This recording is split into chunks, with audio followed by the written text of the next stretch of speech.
এই নির্বাচন সরকার বদলের নির্বাচন না, এই নির্বাচন ঠিক করবে দেশের মালিককে।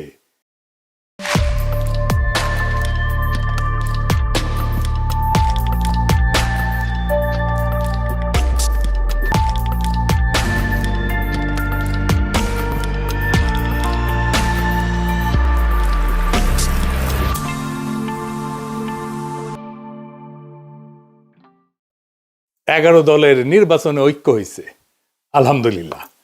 এইটা আরো ভালোভাবে হইতে পারতো, কিন্তু হয় নাই। যাই হোক, অসুবিধা নাই। এই জোটকে এখন বিজয় হইতে হবে। বিজয়ী হইতে পারলে এটা বাংলাদেশের গেম চেঞ্জার হবে, ইতিহাস বদলায় যাবে, বাংলাদেশের রাজনীতি বদল হয়ে যাবে চিরজীবনের জন্য। বাংলাদেশের মানুষ সত্যিকারের আজাদি পাবে। এগারো দলের নির্বাচনে ঐক্য জিতে যাবে, হ্যাঁ জিতে যাবে। এইটা কওয়া যেতে পারে পিস অফ কেক, আপোষে ঘটতে পারে যদি তারা রাইট স্ট্র্যাটেজি নিয়ে মাঠে থাকতে পারে। আর মাত্র 3টা সপ্তাহ। নতুন বাংলাদেশের দিশা দেখাইতে হইলে আপনার একদম নতুন স্ট্র্যাটেজি নিয়ে আগাইতে হবে।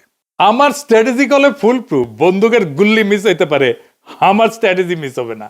কিন্তু মুশকিলটা হইতেছে, আমি যেহেতু জোটের কেউ না, আমি তো হরিদাস পাল, তাই আমার এই ইউটিউব বানাই কইতে হইতেছে যে কেমনে এই স্ট্র্যাটেজিটা ইমপ্লিমেন্ট করবে। তাতে একটা মুশকিল আছে, এটা তো যায় না যাবে প্রতিপক্ষ। আসলে প্রতিপক্ষ যায় না যায় বা বুঝা যায় আপনি কোন স্ট্র্যাটেজি নিতেছেন, এটা প্রতিপক্ষের বুঝতে তো সময় লাগবে না, তাই না? একেবারে বেকুব না হইলে। তাই এই স্ট্র্যাটেজি কয়া দিলেও অসুবিধা নাই। 11 দলীয় জোট এটা যদি অনুসরণ করে ভালো, না করলেও সমস্যা নাই। অনেকে শিখা যাবেন কেমনে জাতীয় ইলেকশনে জিতে আসতে হয়। নির্বাচন আসলে অগলের মাথায় আসে একটা নির্বাচনে ইস্তেহার বানাইতে হবে, লেখা লাগবি। 2018 সালের ইলেকশনে তখন ঐক্যফ্রন্টের ইলেকশন কাজ করতেছি লুকায় থেকে, মানে আন্ডারগ্রাউন্ডে থেকে। আমি ঐক্যফ্রন্টের বুঝাইতে পারলাম না যে ইস্তেহার একটা ভুয়া জিনিস। ইস্তেহার আপনারে ইলেকশনে জেতায় না, জেতায় অন্য কিছু। এই ভূখণ্ডের রাজনৈতিক ইতিহাসে 2টা নির্বাচন ফেনোমেনাল হয়েছে।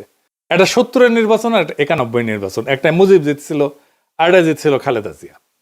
মুজিবের 70-এর নির্বাচনে জিতাইছিল কি কন্ত 6 দফা স্বায়ত্তশাসন, তাই না? 91 খালেদা জিয়া জিতাইছিল কি? উনার একটাই কথা, ওদের হাতে গোলামির জিনজির, আমাদের হাতে স্বাধীনতার পতাকা। এই কথাটা, এই যে 6 দফা আর স্বাধীনতার পতাকা, এটা কি নির্বাচনী ইস্তেহারে লেখা ছিল? না, লেখা ছিল না। তাহলে এটা কি যা এত সিম্পল, এত ছোট, অথচ এত পাওয়ারফুল? কি এটা? এটা হইতেছে স্ট্র্যাটেজিক ডক্ট্রিন। নতুন কথা মনে হইতেছে, আগামী নির্বাচনে 11 দলের স্ট্র্যাটেজিক ডক্ট্রিন লাগবে একটা, যদি জিততে চায়। আজকাল আলাপ সেই স্ট্র্যাটেজিক ডক্ট্রিন নিয়ে আসেন। আগে বুঝে নি কেন স্ট্র্যাটেজিক ডক্ট্রিন ইস্তেহারের চাইতে অনেক বেশি গুরুত্বপূর্ণ, আর স্ট্র্যাটেজিক ডক্ট্রিন আসলে কি, এর হাতি না ঘোড়া? আসেন আল্লাহর নামে শুরু করি। ইস্তেহার হইতেছে নির্বাচনের আগে দেওয়া প্রতিশ্রুতির তালিকা, কি কি করা হবে তার ঘোষণা, মূলত ভবিষ্যৎ নির্ভর। আর স্ট্র্যাটেজিক ডক্ট্রিন হইতেছে রাজনীতিকে দেখার দৃষ্টিভঙ্গি, ক্ষমতার উৎসকে সেটা নির্ধারণ করা, রাষ্ট্র কার জন্য, তার স্থায়ী উত্তর একটা স্ট্র্যাটেজিক ডক্ট্রিন।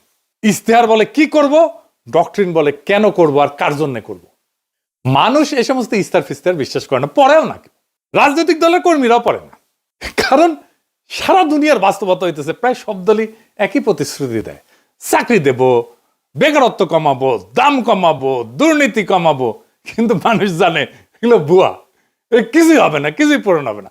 ফলে ভোটাররা এই সমস্তকে পাত্তা দেয় না। কিন্তু ডক্ট্রিন ইস্তেহারের এই সীমাবদ্ধতা ভেঙে ফেলে। ইস্তেহার যাচাই হয় ক্ষমতায় গেলে, ক্ষমতায় যে সে করলো কিনা। আমি কিন্তু আওয়ামী লীগের ইস্তেহার নিয়ে বেশ কয়েকটা এপিসোড করছি যে ওরা কোনোটাই কিছু করে নাই, বাস্তবায়ন করে নাই। কিন্তু ডক্ট্রিন যাচাই হয় ভোট দেওয়ার আগেই। ডক্ট্রিন মানুষকে প্রশ্ন করায়, আমি কি এই ডক্ট্রিনের মধ্যে নিজেকে দেখতে পাই? এই দল আসলে আমাকে কি মনে করে? মানুষ ইস্তেহার বিশ্বাস না করলেও ডক্ট্রিনকে চিনতে পারে। ইস্তেহার হয় পরিস্থিতি নির্ভর, আর ডক্ট্রিন সময় স্বাধীন। জিনিসপত্রের দাম বাড়লে ইস্তেহার বদলাবে, যুদ্ধ হইলে ইস্তেহার বদলাবে, কিন্তু ডক্ট্রিন বলে যে পরিস্থিতি আসুক ক্ষমতার কেন্দ্রটা বদলাবে না, ভোটাররা তাতে নিরাপত্তা পায়। ইতিহাস বলে যে দল ডক্ট্রিনে যেতে সে নির্বাচনে যেতে। নির্বাচনের মাঠে ডক্ট্রিন কি করে? 1 নাম্বার, ভোটকে একটা ডিল থেকে ঘোষণা বানায় দেয়। ইস্তেহার, আমি ভোট দিচ্ছি কারণ তুমি দিবা আমারে, তাই তো? আর ডক্ট্রিন বলে আমি ভোট দিচ্ছি কারণ আমি জানি ও আমি কে তার কাছে। 2 নাম্বার, প্রতিপক্ষের কথা কেউ নিজের করে নেয়। তার প্রতিপক্ষ যত কথা বলবে আমাদের ফ্রেমে বলবে, এটাই ডক্ট্রিন ঠিক করে। এটা আমরা আগে পরে আরো বিস্তারিত বলবো। ডক্ট্রিন ঠিক হলে ইশতেহার তার বাইরে যেতে পারে না। ডক্ট্রিন ইশতেহারের সীমা টেনে দেয়। আর মানুষের মনস্তত্ত্ব, মানুষ কি বিশ্বাস করে?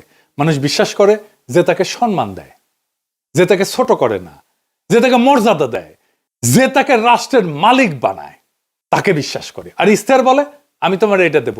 ডক্ট্রিন বলে আরে তুমি কি দেবো, তুমি তো মালিক। ডক্ট্রিন এটা বুঝায় দেয়। ইশতেহার আপনাকে গ্রহীতা বা অনুগ্রহ প্রার্থী বানায়, ডক্ট্রিন আপনাকে মালিক বানায় দেয়। মালিক ভিক্ষার উপরে ভোট দেয় না। নির্বাচন তো প্রতিশ্রুতির প্রতিযোগিতা না, নির্বাচন দেশের মালিকানা নির্ধারণ করে।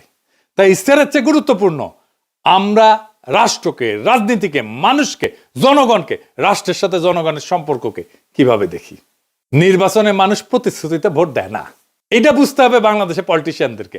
নিজের অবস্থানকে যে বুঝাই দিতে পারে তারে ভোট দেয়।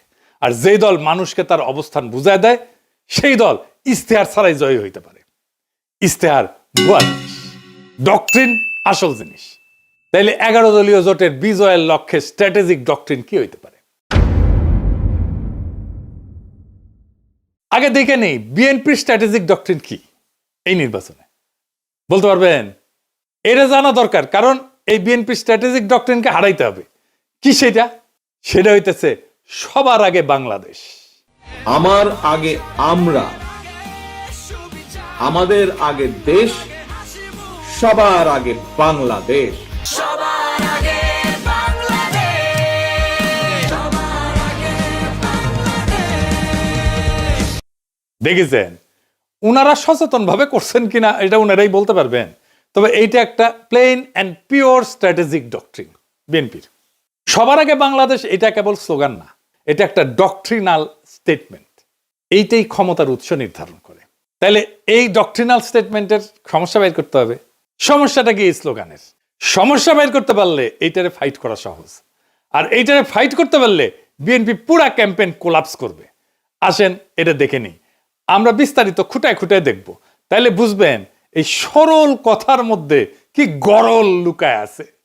গরল মানে জানেন তো, বিষ বিষ বিষ। তো দানের শীষের এই ডক্ট্রিনে কি বিষ লুকে আছে সেটা আমরা খুঁজে দেখি। সবার আগে বাংলাদেশ মানে বাংলাদেশ নামে একটা বিমূর্ত সত্তা আছে। সেই সত্তার যে স্বার্থ সেটা জনগণের উপরেও প্রাধান্য পাইতে পারে। অর্থাৎ জনগণ আগে না, রাষ্ট্র আগে। এটা একটা স্পষ্ট স্টেট ফার্স্ট ডক্ট্রিন। এটা শাসনের বৈধতা তৈরি করে। এই স্লোগান দিয়ে বলা হয় দেশের স্বার্থে সব কাজ করা হবে, ফলে অধিকার সীমিত করা, মত প্রকাশ দমন করা, কঠোর সিদ্ধান্ত নেওয়া, দমন পীড়ন করা সবই নৈতিকভাবে বৈধ হয়ে যায়। হাসিনার মতো। হাসিনাও এই একই ধরনের ডক্ট্রিনে বিলিভ করত, বিশ্বাস করত। এটারে বলা হয় ইংরেজিতে ইনস্ট্রুমেন্টাল লেজিটিমেসি ডক্ট্রিন, মানে উদ্দেশ্যের নামে পদ্ধতির বৈধতা। মানে উদ্দেশ্য হইতেছে আগে রাষ্ট্র, সবার আগে বাংলাদেশ। সেই জন্যে ওই সবার আগে বাংলাদেশকে রাখার জন্য যা যা পদ্ধতি আমি অ্যাপ্লাই করব সব বৈধ, সব সহি। এইটা জনগণকে সাবজেক্ট না অবজেক্ট বানায়, মানে জনগণ আর মালিক থাকে না, শাসিত হওয়ার বস্তু বানায় ফেলে। এই ফ্রেমে দেশ উপরে, জনগণ নিচে। জনগণ দেশকে সেবা দিবে, সেবা। জনগণ এখানে রাষ্ট্রের মালিক না, রাষ্ট্রের উপকরণ। এইটাকে প্যাটার্নালিস্টিক ডক্ট্রিনও বলা যায়, মানে অভিভাবক সুলভ শাসন ডক্ট্রিন বা অভিভাবকত্ববাদী রাষ্ট্রনীতি। এটা মানে কি? রাষ্ট্র নিজেকে জনগণের অভিভাবক মনে করে, আর জনগণকে দেখে অপ্রাপ্ত বয়স্ক, বুঝে না, নতুন, অক্ষম হিসাবে। এই এই সোনামণি বসো, জান তুই টেকে হ্যাঁ নয় নতুন নতুন। যাদের হয়ে রাষ্ট্র ভালো বুঝে সিদ্ধান্ত নেয়। এই ডক্ট্রিনে জনগণ মালিক না, তত্ত্বাবধানে থাকা ব্যক্তি, যার সম্মতি প্রয়োজনীয় না, আনুগত্যই যথেষ্ট। প্রশ্ন করাকে দেখা হয় অকৃতজ্ঞতা হিসাবে। Paternalistic doctrine. বোঝা গেছে হাসিনা বলতো অকৃতজ্ঞ জাতি। এইখানে রাষ্ট্র বলে তোমার চেয়ে আমি বেশি বুঝি, আমি সবচেয়ে বেশি বুঝি। এই অভিভাবকত্ববাদী রাষ্ট্রনীতি এমন একটা শাসন দর্শন যেখানে জনগণ নাগরিকরা রাষ্ট্রের সন্তান। সন্তান বললে ভালো শোনায়, আসলে ওই অর্থে না আর কি, মানে অপ্রাপ্ত বয়স্ক জনগণ। দেখেন সবার আগে বাংলাদেশের ডক্টরিন কিন্তু পাল্টায় না কখনোই, মানে ধরেন যুদ্ধেও একই থাকে, সংকটেও একই থাকে, দমনেও একই থাকে। যুদ্ধও মানাবে, এটা সংকটও মানাবে, দমনেও মানাবে, কারণ দেশের জন্য সব যুক্তি খাটে। এটি ডক্টরিনের লক্ষণ। ডক্টরিন হয়ে উঠতে হইলে এরকম যে কোনো পরিস্থিতিতে এইটা কাজে লাগবে। এটা সীমা টানে না, ক্ষমতাকে অসীম কইরা দেয়। এই স্লোগানে কোথাও বলা নাই কি করা যাবে না, জনগণ কখন না বলবে, ক্ষমতার সীমা কোথায় বলা নাই। ক্ষমতা নিজেই তার সীমা ঠিক করে। এটা আনচেকড সোভার্নিটি ডক্ট্রিন, সীমাহীন সার্বভৌমত্বের ডক্ট্রিন। এইটা নিয়ন্ত্রণহীন সার্বভৌমত্ববাদী রাষ্ট্রনীতি। রাষ্ট্র নিজেই নিজেকে চূড়ান্ত ক্ষমতার উৎস মনে করে, যার উপরে জনগণের সম্মতি, জনগণের জবাবদিহিতা চাওয়ার অধিকার, এমনকি জনগণের এটা সীমা ঠিক করে দেওয়া, এটা কাজ করে না। এই ডক্ট্রিনে ক্ষমতার উপরে কোনো কার্যকর নিয়ন্ত্রণ থাকে না। রাষ্ট্রের স্বার্থ সব প্রশ্নের ঊর্ধ্বে। নাগরিক অধিকার এখানে শর্ত সাপেক্ষ হয়ে যায়। রাষ্ট্র বলে আমি সিদ্ধান্ত নেব, সীমা আমি ঠিক করব, তুমি কোন তেজপাতা, তুমি কোন। তার মানে সবার আগে বাংলাদেশ কোনো আবেগী স্লোগান না, এটা এমন একটা স্ট্র্যাটেজিক ডক্ট্রিন যা রাষ্ট্রকে জনগণের উপরে স্থাপন করে এবং ক্ষমতাকে সীমাহীন বৈধতা দেয়। তাইলে এই সবার আগে বাংলাদেশ এই স্লোগানের স্ট্র্যাটেজিক ডক্ট্রিনকে হারাইবেন কেমনে? এই প্রথম কৌশল হইতেছে এটাকে আক্রমণ করা যাবে না। আক্রমণ না করে হারানো যায়, খুব চমৎকার ভাবে হারানো যায়, অপরূপ ভাবে হারানো যায়, মোলায়েম ভাবে হারানো যায়। কারণ আপনি এটা ব্যাখ্যা করতে পারবেন না এখন কেন এটা খারাপ। আপনি জনজনে ধরে বুঝাইতে পারবেন না, টাইম নাই, কইতে পারবেন না বুঝিস এই স্লোগান কিন্তু তোমার স্লোগান। তাই এইটার কৌশল অন্য। কি সেই কৌশল? এই স্লোগানকে গ্রহণ করতে হবে। আমরা এটাকে গ্রহণ করতেছি কারণ রাজনীতিতে যে স্লোগান জনগণের মনে কিছুটা ঢুকে গেছে, সেটাকে ভাঙা সহজ হয় না, কিন্তু সেটাকে নতুন অর্থ দিতে পারলে জেতা যায়। আমরা এটাকে নতুন অর্থ দেব। তাহলে কি হবে? Counter narrative. কিভাবে আমরা এই কথাটাকে নতুন মিনিং দিতে পারবো, নতুন অর্থ দিতে পারবো? তাহলে আমাদের এমন একটা স্লোগান আবিষ্কার করতে হবে যেই স্লোগানের মানে এই বিএনপির স্লোগান সবার আগে বাংলাদেশের স্লোগানের অনিবার্য পরিণতি বলে মনে হয়, ডেস্টিনি বলে মনে হয়। কি হইতে পারে সেটা?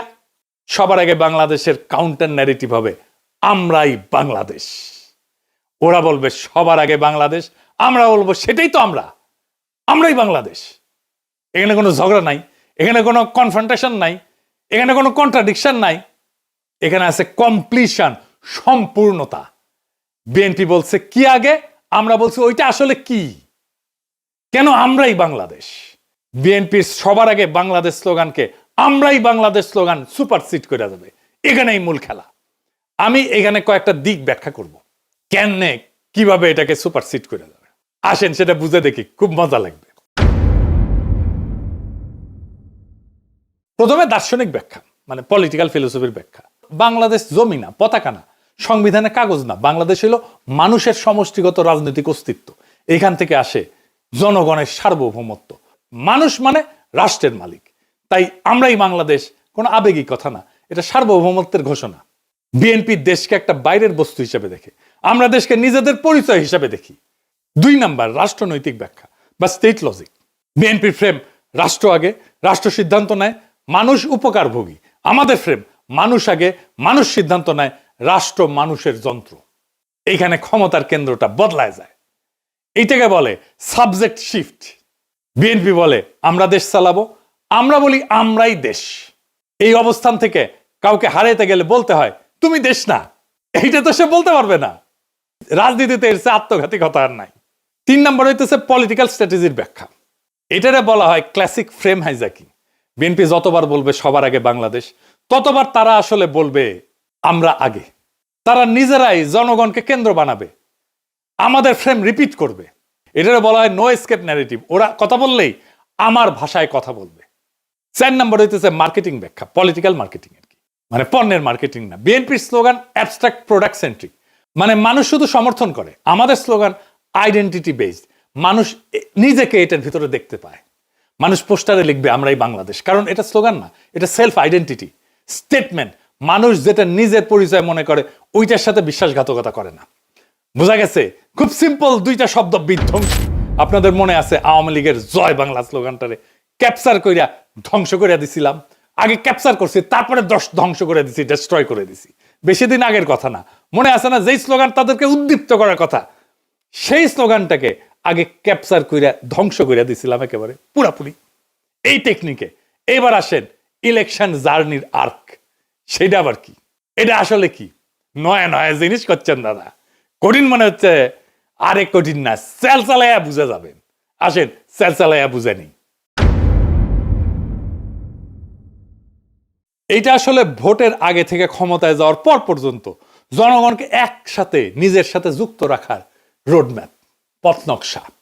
এখানে ভোট শুধু একটা ঘটনা, পুরো গল্প না, ঠিক আছে? বর্তমান বাংলাদেশের বাস্তবতাটা কি? এটা কি জন অসন্তোষ এটা দিয়ে শুরু হয়? তা না, শুরু হয়েছে একটা হতাশা দিয়ে, গভীর হতাশা দিয়ে, একটা ভ্রম দিয়ে, একটা ভুল দিয়া। সব বদলাইছে মনে হয়, কিন্তু আসলে কিছু বদলায়নি।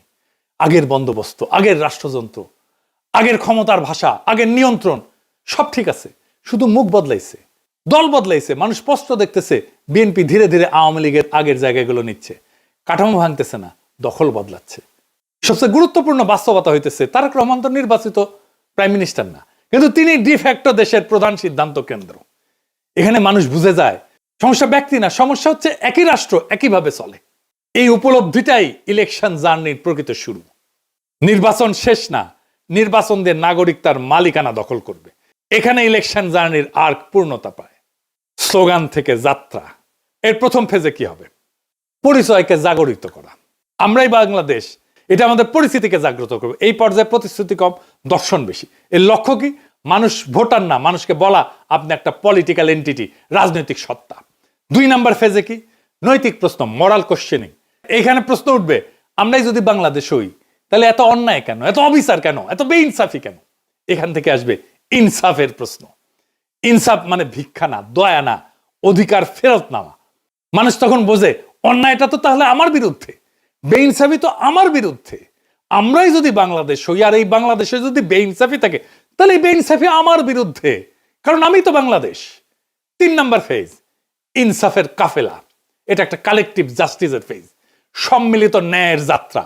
মানুষ বোঝে আমি একা না, আমার অভিজ্ঞতা সবারই। এখানেই জন্ম নেয় কাফেলার ধারণা। কাফেলা মানে পার্টি না, কাফেলা মানে পোস্টার না, এটা একটা নৈতিক যাত্রা। আমার ভোটটা তো দেওয়া হবে তাকেই যে আইন বানাবে, যাকে আমি সংসদে পাঠাচ্ছি। এটা একটা যাত্রা, যে আইন সমাজে ইনসাফ কায়েম করবে। এই ভোট শুধু ব্যালটের ভোট না, এটা ইনসাফ কায়েমের কাফেলা। 4 নাম্বার ফেজ, আজাদির দোরগোড়ায় পৌঁছানো। শেষ পর্যায়ে প্রশ্ন বদলায়, কে ক্ষমতায় যাবে এটা প্রশ্ন না, বরং আমরা কিভাবে শাসিত হব সেইটা প্রশ্ন হয়ে দাঁড়ায়। আজাদি মানে নিজের জীবনের উপরে নিজের কর্তৃত্ব। এখানে নির্বাচন ক্ষমতার উৎস না, এই নির্বাচন হইতেছে আজাদির দরজায় পৌঁছানোর মাধ্যম। ইনসাফের কাফেলা দিয়ে আজাদির দরজায় পৌঁছানোর মাধ্যম হইতেছে নির্বাচন। তাইলে কেন এই যে সিম্পল মেসেজ আমরা এই বাংলাদেশ, এটা কেন আমাদের জিতায় দেবে? 5টা সিম্পল কারণে জিতায় দেবে। 1 নাম্বার, এটা ঝগড়ার রাজনীতি না। 2 নাম্বার, এটা পরিচয়ের রাজনীতি। 3 নাম্বার, এটা মানুষকে ছোট করে না। 4 নাম্বার, এটা মানুষকে রাষ্ট্র বানায়, মালিক বানায়। 5 নাম্বার, এটা প্রতিপক্ষের মুখে আমাদের ভাষা ঢুকায় দেয়। মানুষ যখন বলে আমরাই বাংলাদেশ, সে আর শুধু ভোটার থাকে না, সে হয়ে যায় মালিক। আর মালিক কখনো ভুল জায়গায় দাঁড়ায় না। এই নির্বাচন সরকার বদলেন না, এই নির্বাচন ঠিক করবে দেশের মালিককে। ওরা বলে সবার আগে বাংলাদেশ, আমরা বলি আমরাই বাংলাদেশ। যেদিন মানুষ এটা বুঝে যাবে সেদিন আর কাউকে জিততে হবে না। নির্বাচন নিজেই নিজের ফল ঘোষণা করবে। সেই দিনের অপেক্ষায় আমরা থাকবো 12ই ফেব্রুয়ারিতে। ইনকিলাব জিন্দাবাদ। আমরা কি চাই? আপনি কি চান? আমি কি চাই? বাংলা কি চায়? মাটির কি চায়? শহীদ কি চায়? আমরা কি চাই? বাংলা কি চায়? 24 কি চায়? জুলাই কি চায়? আমরা কি চাই? ইনকিলাব কি চায়? বিপ্লব কি চায়? জনতা কি চায়? মাটি কি চায়? বাংলা কি চায়?